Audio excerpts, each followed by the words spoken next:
सुप्रभात प्यारे बच्चों। आज हम आमोदिनी कक्षा 6 पुस्तक का दूसरा पाठ पढ़ेंगे, जो है मेधावी बालकः। द्वितीय पाठ है मेधावी बालकः। आइए इसका वाचन करें एवं अर्थ जानें। प्रातःकालस्य समयः अस्ति। प्रातःकाल का समय है।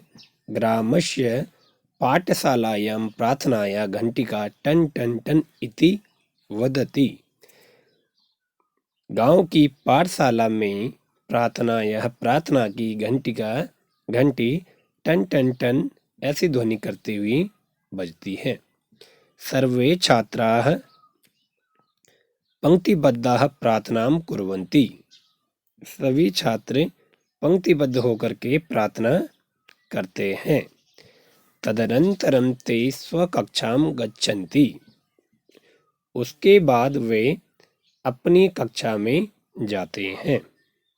यहाँ पर ये प्रार्थना सभा हो रही है, पंक्तिबद्ध हुए हैं और ये घंटी बज रही है और फिर इसके बाद ये अपनी अपनी कक्षा में जा रहे हैं।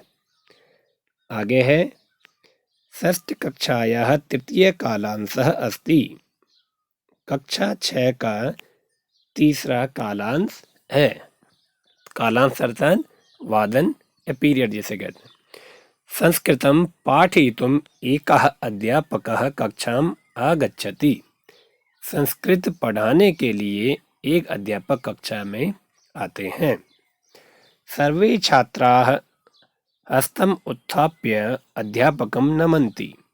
सभी छात्र हाथ उठा करके अध्यापक को प्रणाम करते हैं। अध्यापकः कथयति सर्वे उपविशन्तु। सभी बैठ जाइए। छात्रा उपविशन्ति। छात्र बैठ जाते हैं। उपविशन्ति बैठ जाते हैं। अध्यापकः उत्तराखंड नामकं पाठं पाठयति। ये कक्षा दिख रही है, तो कक्षा में अध्यापक क्या करते हैं? उत्तराखंड नामक पाठ को पढ़ाते हैं। पाठं पाठयित्वा च अध्यापकः छात्रान् पृच्छति। पाठ पढ़ा करके अध्यापक छात्रों को पूछते हैं। क्या पूछते हैं?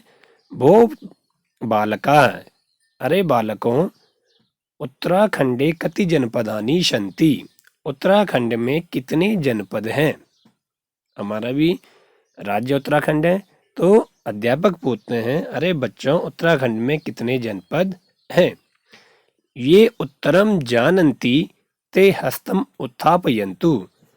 जो उत्तर जानते हैं वे हाथ उठाइए। यह बालक एक पदेन उत्तरम वदति तस्मै अहम पुरस्कारं दास्यामि। यह जो बालक एक पदेन उत्तरम वदति, एक पद में उत्तर बोलेगा, तस्मै उसके लिए, अहम मैं, पुरस्कारं दास्यामि उसके लिए मैं पुरस्कार दूंगा।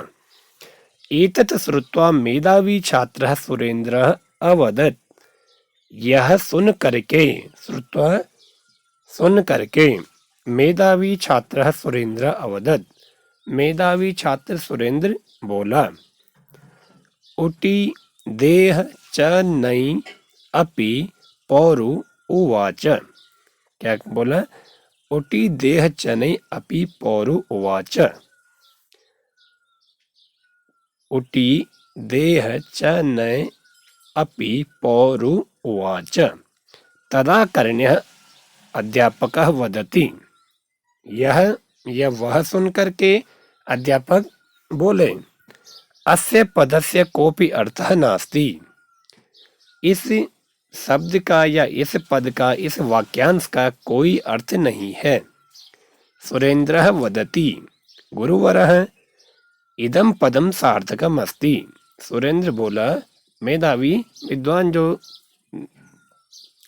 बुद्धिमान बालक सुरेंद्र तो कहा, गुरुवर, इस पद का अर्थ है यतः अस्मिन् पदे त्रयोदशः अक्षराणि सन्ति। यतः क्योंकि अस्मिन् पदे इस पद में त्रयोदशः 13 अक्षराणि सन्ति अक्षर हैं वर्ण हैं। अस्य पदस्य प्रत्येकम् अक्षरम् उत्तराखण्डस्य प्रतिजनपदस्य आरंभिकम् अक्षरम् अस्ति। अस्य इस पदस्य पद के प्रत्येक अक्षर उत्तराखण्डस्य प्रतिजनपदस्य उत्तराखंड के एक एक जनपद का आरंभिक पहला अक्षरम अस्ति अक्षर है। इस पद का प्रत्येक अक्षर हर जनपद के यह एक एक अक्षर एक एक जनपद का प्रारंभिक पहला अक्षर है। अध्यापक आश्चर्येण वदति तत्कथम। अध्यापक ने आश्चर्य से कहा वह कैसे। तो सुरेंद्र ने बताया। तो सुरेंद्र तथा हर्षेण सुरेंद्र वदति, और प्रसन्न होकर सुरेंद्र ने बताया। तो क्या बताया। उ इत्युक्ते उत्तरकाशी टिटिहिरी उच्यते दे देहरादूनम हा हरिद्वार कथ्यते च चंपावतम भवति नैतु नैनीताल आ अल्मोड़ा पी पिथौरागढ़ पौड़ी गढ़वाल रो रुद्रप्रयाग अस्ति ओ उधम सिंह नगरम वा वागेश्वर चास्ति च चमोली जनपदम। अब सुरेंद्र ने तब खुश होकर यह कहा अध्यापक महोदय सुनिए। ओ इत्युक्ते उत्तरकाशी, ओ इसका मतलब है उत्तरकाशी। टिही टिहरी उच्चते, टी से टिहरी कहा जाता है। द दे देहरादूनम, दा से देहरादूनम। हा हरिद्वार कथ्यते, आ से हरिद्वार कहा जाता है। चा चंपावतम भवती, चा से चंपावत होता है। नई तो नैनीताल, और नए से नैनीताल। आ अल्मोड़ा पी पिथौरागढ़, आ से अल्मोड़ा, पी से पिथौरागढ़। पौड़ी गढ़वाल। रो रुद्रप्रयाग अस्ति, रो से रुद्रप्रयाग है। ओ उधम सिंह नगरम वा वागेश्वर चास्ति, वा से वागेश्वर है। चा चमोली जनपदम, चा से चमोली जनपद। इस प्रकार इन 13 अक्षरों से हमारे 13 जिले उत्तराखंड के जनपद के नाम आ गए। इदम पदम श्रुत्वा छात्रा सोत्साहेन करतल ध्वनिम कुर्वन्ति। अब जब बच्चों ने यह वाक्यांश सुना तो इदम पदम, इसको सुन करके छात्रा सोत्साहेन करतल ध्वनिम कुर्वन्ति, उत्साह से बच्चों ने तालियां बजाई। सुरेंद्र से मेधाविताम, सुरेंद्र की बुद्धिमानी दृष्ट्वा देखकर अध्यापक अपि, अध्यापक भी तस्य बहु प्रशंसा करोति पुरस्कारम च ददाति, उसकी बहुत प्रशंसा की और उसको पुरस्कार देते हैं, दिया। आइए शब्दार्थ देखें। घंटी का घंटी, पंक्तिबद्ध पंक्ति रूप में, कालांश समय भाग, उत्थाय उठकर, उपविशन्ति बैठते हैं, पाठयित्वा पढ़ाकर, जनपदानी जिले बहुवचन में, उत्थापयन्तु उठाएं, ददाती देता है, श्रुत्वा सुनकर, तदा कन्या उस बात को सुनकर, आश्चर्येण आश्चर्य से, हर्षेण खुशी से, इत्युक्ते ऐसा कहने पर, तू तो करतल ध्वनि ताली की ध्वनि दृष्ट्वा देखकर। तो यह शब्दार्थ है। प्रथम प्रश्न है लोट लकार में आज्ञार्थक में इनका उच्चारण। पठतु पठताम पठन्तु, पठ पठतम पठत, पठानी पठावा पठामह, ये उच्चारण के लिए है। अगला प्रश्न नंबर 2 है शब्दम योजित्वा लिखत। ये पठ धातु है, त्वा प्रत्यय है, तो इससे बना पठित्वा। पठ त्वा पूरा शब्द बना पठित्वा अर्थात पढ़ करके। श्रुत्वा श्रुत्वा सुन करके। पिबत्वा पीत्वा पी करके। नीत्वा नीत्वा क्या नीत्वा ले जा करके। इस प्रकार यह बना।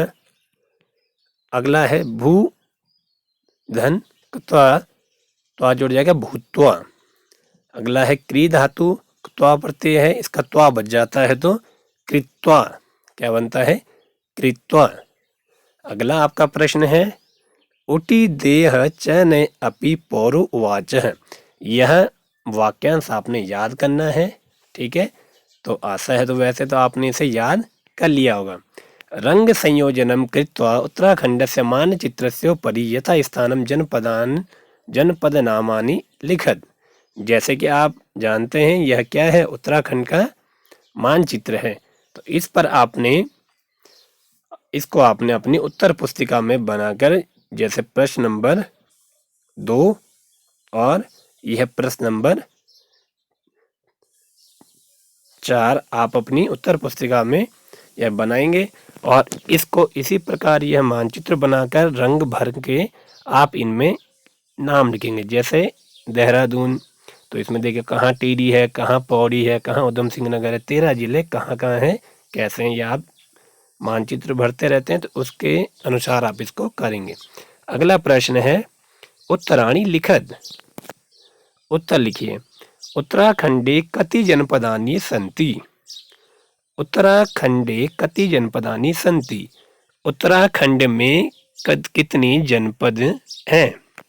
तो अभी आपने पढ़ा था, तो उत्तराखंडे कति अर्थात कितने, तो कितने हैं, 13 जनपदानि सन्ति।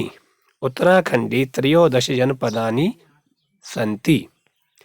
अगला प्रश्न है सुरेंद्र एक पदेन किम वदति। सुरेंद्र, तो उत्तर हो जाएगा सुरेंद्र एक पदेन वदति डैश। अब क्या कहा था, ऊटी देह चनई अपि पौरु उवाच। तो का उत्तर हो जाएगा सुरेंद्र एक पदेन वदति डैश ऊटी देह चनई अपि पौरु उवाच। ठीक है, अगला प्रश्न है ऊटी देह चनई अपि पौरु उवाच सूत्रे आगतानां जनपदानां नामानि लिखत। तो आपने जैसे जैसे ये वर्ण रखे उनके अनुसार आपने यह 13 जिलों के नाम, ये जनपदों के नाम आपने लिखने हैं। अगला जो प्रश्न है मंजुषात उपसर्गान चित्वा शब्द निर्माणम कुरुद। मंजुषा से उपसर्गों की सहायता। उपसर्ग क्या होते हैं, जो शब्दों से पहले लगते हैं, और प्रत्यय क्या होते हैं, जो शब्दों के बाद प्रयोग किए जाते हैं। तो जैसे आ, उत, उप और प्रति उपसर्ग हैं, तो इससे आप शब्द निर्माण करेंगे। एक उदाहरण दिया है, जैसे आ धन गच्छति। आ उपसर्ग है, गच्छति क्रिया है, इससे नया शब्द बना, नया क्रियापद बना आगच्छति। ठीक है, गच्छति का अर्थ है जाता है, और अब आगच्छति का अर्थ होता है आता है। उत्धन, अब उत उपसर्ग है तो आ जाएगा उत्धन, तिष्ठ धातु आ जाएगी, उत्धन तिष्ठति, तो उत्तिष्ठति। तिष्ठति मतलब होता है बैठना, और उत्तिष्ठति का अर्थ है उठना। उप हो गया, उप उपसर्ग है, आगे विशति, तो उपधन विशति, उपविशति बैठते हैं। अगला हो गया प्रति। अब प्रति में प्रति उपसर्ग है, प्रतिधन गच्छति, प्रति गच्छति, तो की ओर जाते हैं, तो ये प्रति गच्छति। ठीक है, प्रति गच्छति ये बन जाएगा। तो आपने देखा नंबर 1 पे आ जाएगा उत्तिष्ठति, दूसरे पे आ जाएगा उपविशति, तीसरे पे प्रतिगच्छति। ठीक है, और ये चौथे पे आपने, ये 4 हैं, तो पहले आ का उदाहरण 1 पे आ जाएगा, उत का दूसरे पे आ जाएगा, उप का तीसरे पे आ जाएगा, प्रति का चौथे पे आ जाएगा। ठीक है, तो आप इनको करेंगे।